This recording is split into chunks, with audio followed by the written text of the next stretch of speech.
Only by air could we manage to film this winding traffic jam that stretched about 50 kilometers from Machakos Junction, popularly known as Makutano, all the way to Sultan Hamoud town on the Nairobi-Mombasa highway.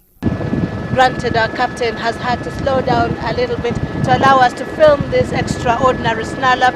It's taken us about 20 minutes over flying this traffic. It's incredibly long.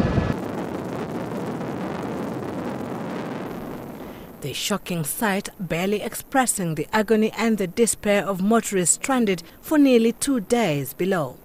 Mimi nila hapa. Nimesida hapa, hakuna hoteli kuko karibu, watu kwa gari wamelala na njaa, watu wameteseka sana. Sasa tuko na njaa. Najilazimisha tu kuongea, sina nguvu. Watoto wenyewe wako na njaa. Niko na mtoto mdogo mwenye ananyonya, ashanyonya saizi hata sina nguvu, wenyewe hakuna mali nauzwa chakula. Hata pampas hakuna, mali pa kununua.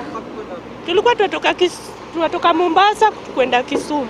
The road system has been chock-blocked.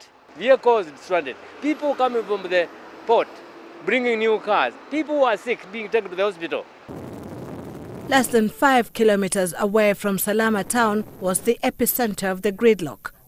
This crane, which was called to unlock the blockage, worsened the situation. Ajali ilitokea hapa Jumanne, that was on Tuesday.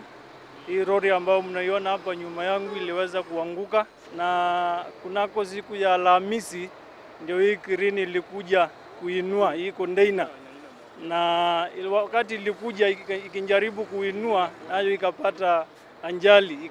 It struggled for a while with it, and then flipped. It flipped over.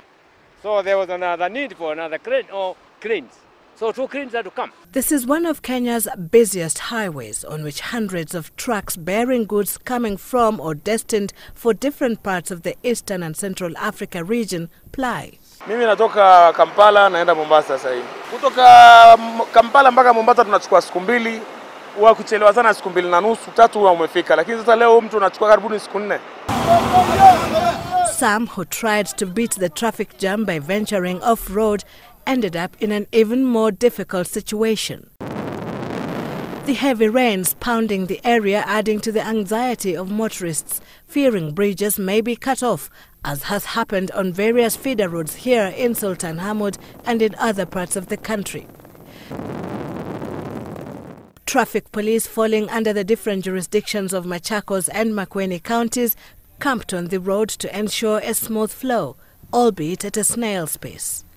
Finally, however, with the overturned trailer and crane perfectly by the wayleaf, traffic began to flow again. That was around 1 p.m.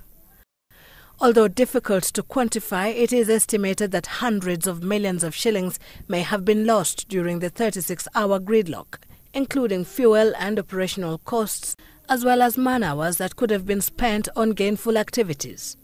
According to a study by the Kenya Institute for Public Policy Research and Analysis, the country loses nearly 100 billion shillings annually in traffic jams.